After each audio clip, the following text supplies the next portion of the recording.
Hi, this is Jason from Horrific Nightmares, and welcome back to Alternate Cuts. Now, we got a good one for you this month, being the month of love, of course, and that is My Bloody Valentine. Now, I hope most people have seen the uncut version of this, or as uncut as it's going to be. Um, Scream Factory did a really good job of blending in the shots that had never been seen a little bit better than some of the other releases have been. But I appreciated them too because Paramount, of course, released the Blu ray and the DVD before this that had the uncut parts in it. But they didn't look as good as, of course, on this Scream Factory Blu ray. And this is what Joe and I watched. Now, I will say that I have seen this movie so many times. This one is easy for me to pick out every little nook and cranny that was altered or extended. But I'm not going to do that because we'd be sitting here all day with descriptions and all that kind of stuff. So, what I'm going to do is just say that they extended every kill scene. I'm going to get into most of them, but I'm going to try to keep this as short as possible. So, bear with me. I love My Bloody Valentine. I think most slasher fans love this film. It's one of the coveted um, 80s slashers, of course, with a holiday theme. So, yeah. All right, now we have the first kill when the miner and the woman are down in the mines, of course, and the pickaxe pokes through. Now, in the original, what you would see is the pickaxe going straight through, and of course, you have the title card with the blood dripping, which I always loved. I always thought it was so cool.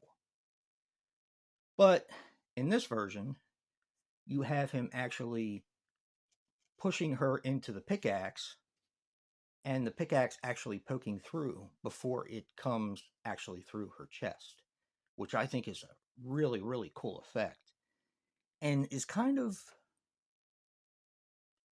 I remember Tom Savini saying you have to see the pickaxe work before, or the machete work before you actually use it on a person because it's misdirection. It's gearing you up.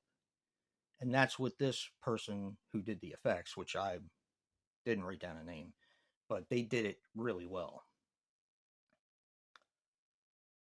Okay, the second extended scene is, of course, when they find Harry in the mines when they're telling the story, and Harry is eating the leg. That was extended from the original cut. Um, and I told Joe it's not the leg that got me when I watched it, because, of course, that didn't exist.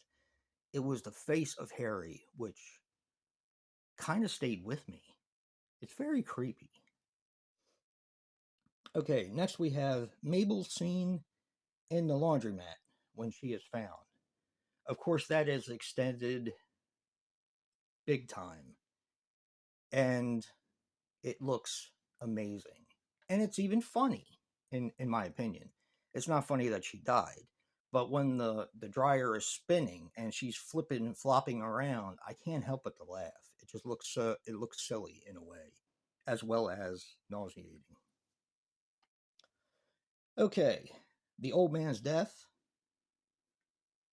when he's trying to play the joke on the rest of the miners so that they won't hold the party there, the bartender, where he gets the pickaxe through his chin and up through his eyeball, which is now hanging out.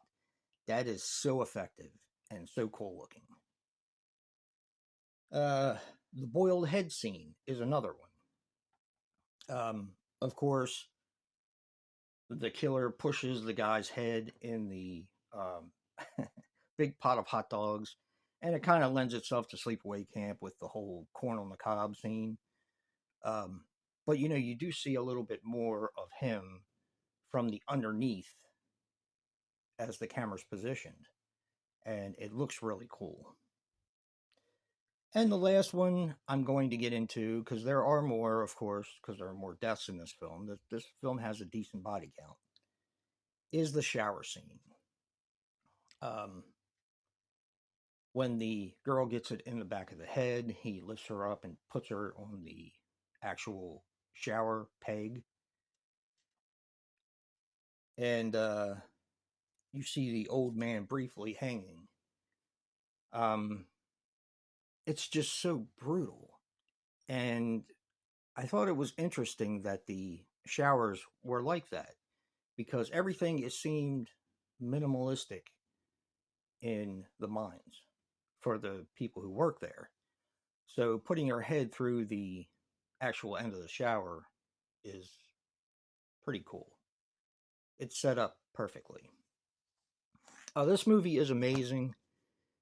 And the good thing about it is you can watch it uncut, or you can watch the theatrical version of the actual film, which is what I watched for years and years, of course. Now, when I bought the Paramount DVD, I didn't get the Blu ray. I don't know if I even had Blu ray at the time. I probably did. But I just bought the DVD because it had a slipcover on it. I didn't bring it down. But, you know, of course, I had the 2-pack with My Bloody Valentine and April Fool's Day. So I had the theatrical and then I had the Paramount DVD. Well, the Scream Factory actually comes with both. Um, Disc 1's the theatrical version. Disc 2 is the uncut version. And of course has reversible artwork. So, very, very solid release from Scream Factory, of course. Yeah, I love it. I do. And it shows that they took some care and worked on it because the uncut scenes do look better, in my opinion, than in the Paramount DVD that I own. So definitely check this one out. And don't forget to check out Joe's alternate cut for My Bloody Valentine. After all, this is the month of love. Remember, guys, physical media matters. And until next time, peace.